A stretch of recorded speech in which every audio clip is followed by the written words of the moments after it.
Bonsoir, chers collègues. Je vous propose que nous redémarrions nos travaux là où nous en étions arrêtés tout à l'heure.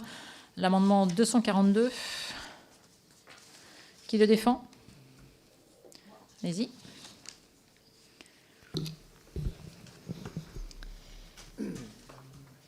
Alors, par cet amendement, nous souhaitons financer les postes supplémentaires de conseillers référents insertion au sein des CCAS, centres communaux d'action sociale dans les Outre-mer.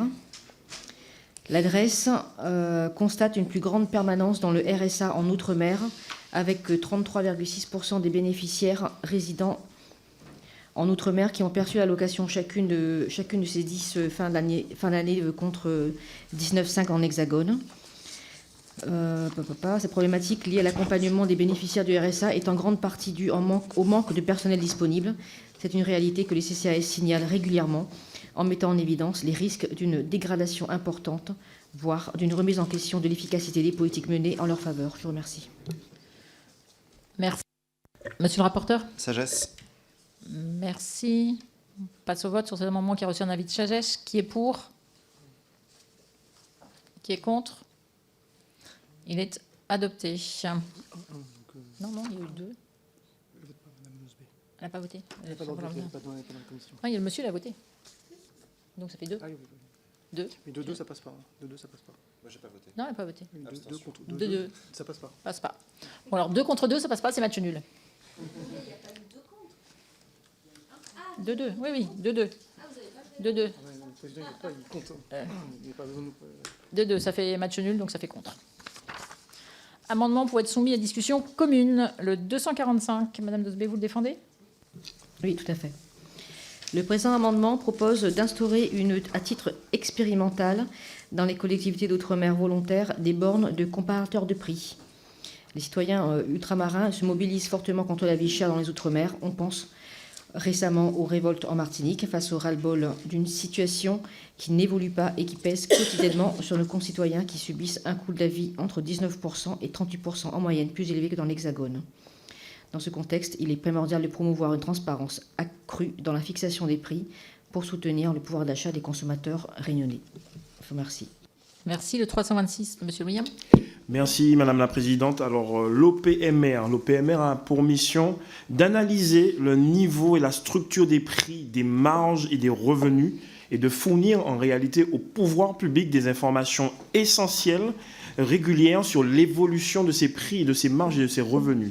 Il faut savoir qu'il y en a 9 sur l'ensemble du territoire national avec des moyens qui finalement sont faméliques. On m'a dit que c'est 15 000 € pour la zone Antilles-Guyane. Il faut des moyens pour cette OPMR.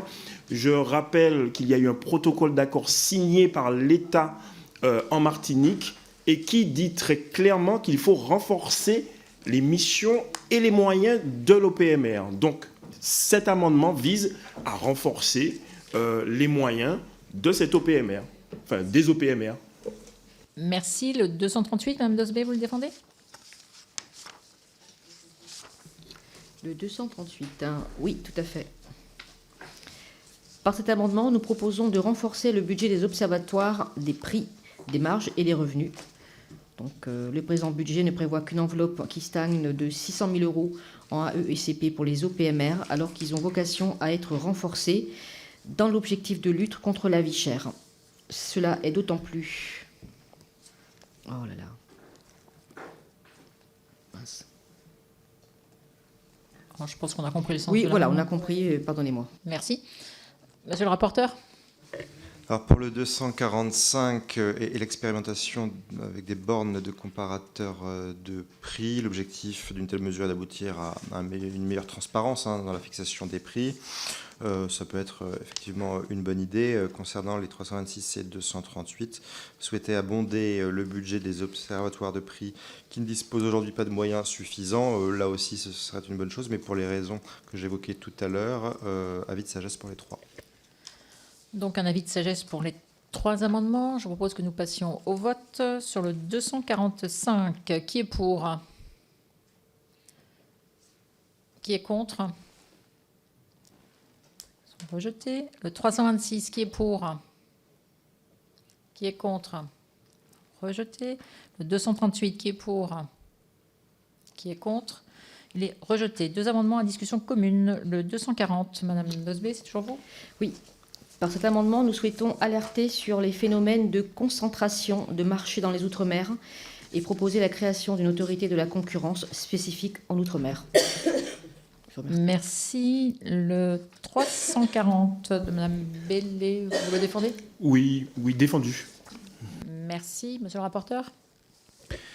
Oui, vos 2 amendements répondent ainsi aux besoins particuliers de ces territoires où les concentrations de marché ont des effets disproportionnés sur le coût de la vie. En dotant l'autorité de la concurrence des moyens propres, l'État fournirait une réponse adaptée aux enjeux de régulation en permettant un contrôle renforcé et un suivi plus réactif des situations de monopole. Donc je donne un avis de sagesse pour les mêmes raisons qu'évoquées précédemment. Oui, allez-y. Merci Madame la Présidente. En fait, je ne comprends pas très bien pourquoi vous donnez, Monsieur le rapporteur, un avis de sagesse alors que dans votre justification de cet avis, vous semblez être plutôt favorable à cet amendement. Pourquoi avis de sagesse? Merci, Monsieur le rapporteur. Oui, alors comme je l'expliquais tout à l'heure lors de la commission, dans la mesure où les crédits qui sont prévus dans ces amendements ne rentrent pas dans le cadre du contre-budget que nous avions, nous, présenté au groupe Rassemblement National, il est difficile d'avoir une vision globale de la situation. Et sans une vision globale des crédits qui seraient alloués à la mission Outre-mer, il est difficile de tenir un budget. Pour des questions de responsabilité budgétaire, on ne peut émettre qu'un avis de sagesse, parce qu'on n'a pas une vue d'ensemble du budget, tout simplement. Merci. Nous passons au vote sur ces 2 amendements qui ont reçu un avis de sagesse. Pour le 240, qui est pour? Qui est contre? Rejeté. Le 340, qui est pour? Qui est contre? Ils sont rejetés. Le 331, si vous défendez? Oui, alors comme les OPMR, là encore, il s'agit encore une fois d'un protocole d'accord signé par l'État et qui constate qu'il y a peu de moyens pour les OPMR. Là, on parle de la DGCCRF, où là également, c'est toujours le même principe. La DGCCRF dit très clairement qu'il lui manque de moyens, qu'il manque donc d'ETP, et c'est un amendement qui vise à abonder en ce sens pour augmenter les ETP. Monsieur le rapporteur? Sagesse. Merci. On passe au vote. Qui est pour? Qui est contre? Mais rejeté. Le 325. Merci, monsieur le rapporteur. Merci. Qui est pour? Qui est contre? Il est rejeté. Le 241, madame. Oui. Donc, par cet amendement, nous demandons le financement de la formation des agents des centres communaux d'action sociale ultramarins sur les violences familiales.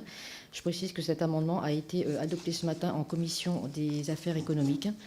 Donc, les violences intrafamiliales qui englobent les violences exercées dans le cadre de la famille représentent une problématique grave et préoccupante au sein de notre société.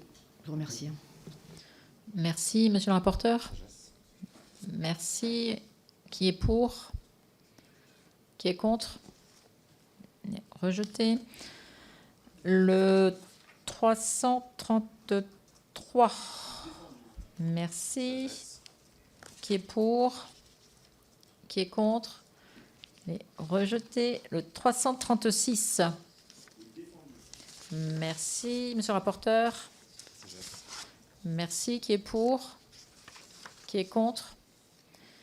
Il est rejeté. Le 336. Merci. 339, pardon. À l'envers. Défendu. Merci. Qui est pour? Qui est contre? Il est rejeté. Le 249, madame Nosbé. Par cet amendement, nous proposons un soutien financier supplémentaire à destination des étudiants ultramarins afin de prendre en compte les préoccupations liées au pouvoir d'achat, notamment en ce qui concerne les dépenses alimentaires, le logement, les fournitures scolaires et les frais de déplacement des étudiants résidant dans les territoires d'outre-mer. Nous suggérons la création d'un complément de bourse spécialement dédié à ces étudiants ultramarins. Ce complément serait conçu en prenant en considération les réalités économiques particulières des outre-mer. Je vous remercie. Merci. Monsieur le rapporteur? Votre amendement veut accroître de 8 millions d'euros l'effort de l'État en faveur des étudiants boursiers dans les Outre-mer. Il est évidemment louable d'aider plus les étudiants les plus modestes, notamment Outre-mer comme partout en France. Malheureusement, l'immigration étudiante est très importante et se transforme trop souvent en filière d'immigration clandestine. Et l'aide risque de créer un appel d'air à l'immigration, ce dont nos Outre-mer n'ont pas besoin. J'émets donc un avis défavorable. Merci. Oui. Monsieur Gosselin. Monsieur le rapporteur, là, j'ai l'impression de ne pas bien comprendre parce que là, il ne s'agit pas d'étudiants étrangers, il s'agit d'étudiants français qui viennent d'outre-mer.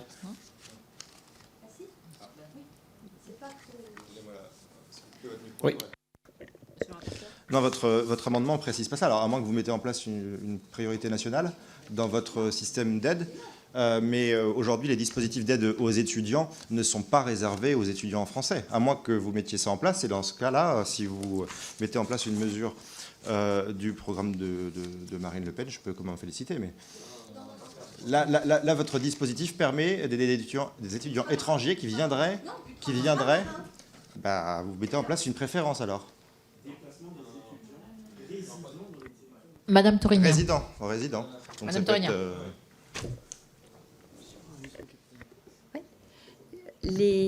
Là, il s'agit des étudiants ultramarins.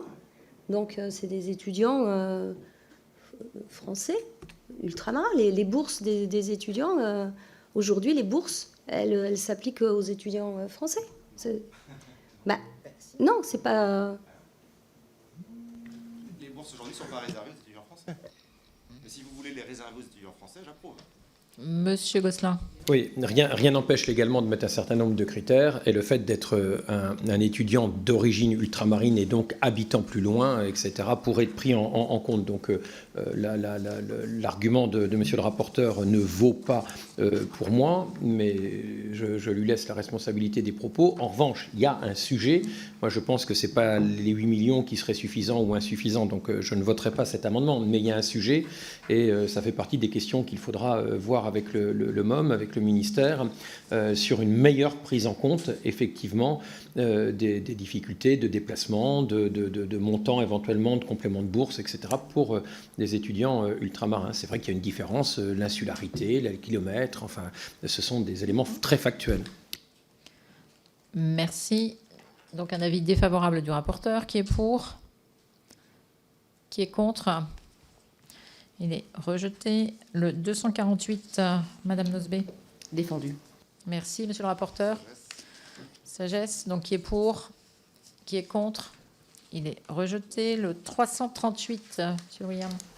Oui, alors, pour le 338, il faut savoir qu'il y a des mesures qui sont mises en place pour la gestion des sargasses. Je rappelle que les sargasses, c'est tout simplement, c'est de l'environnement, certes, mais ça entraîne énormément de dégâts, et notamment sur la santé.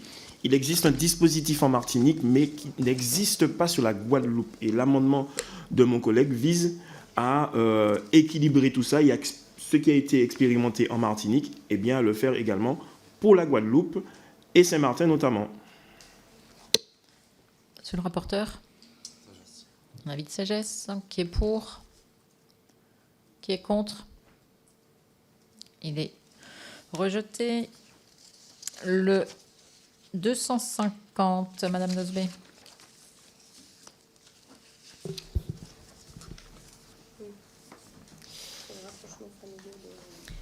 Par cet amendement, nous souhaitons soutenir une aide au retour et à la réinsertion pour les détenus ultramarins.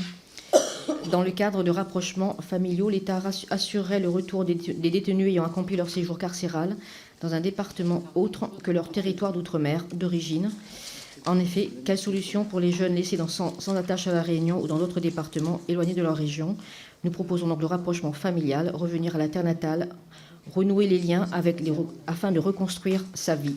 Cela paraît être une base logique de cohésion sociale pour ceux qui ont terminé leur séjour carcéral, pour ces jeunes transférés de leur département d'origine vers d'autres horizons et qui, une fois sortis de prison, se retrouvent sans attache familiale solide, sans domicile fixe et souvent sans emploi. Je vous remercie. Merci, monsieur le rapporteur. Avis de sagesse. Donc qui est pour? Qui est contre? Rejeté. Le 250, c'est celui qu'on vient de faire. Donc Nous passons au vote des crédits de cette mission Outre-mer. Qui est contre? Qui est pour?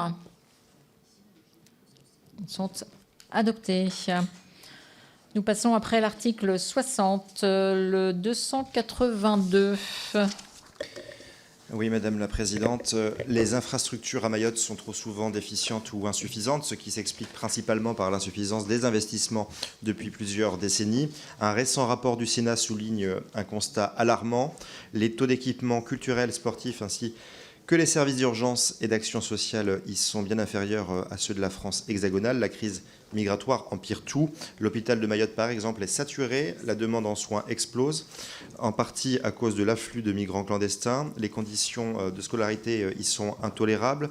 Dans les écoles, les classes sont faussement dédoublées, faute de place. À l'école de Magicavo-la-Mire, par exemple, où je me suis rendu, en l'absence de foncier disponible pour construire de nouvelles salles, 2 groupes d'élèves et d'enseignants se partageaient une même classe, dos à dos, et cette même salle de classe accueille en réalité 4 classes, 2 le matin, 2 l'après-midi. La cantine scolaire, quant à elle, est inexistante. On donne un bout de pain et une brique de jus de fruits aux enfants.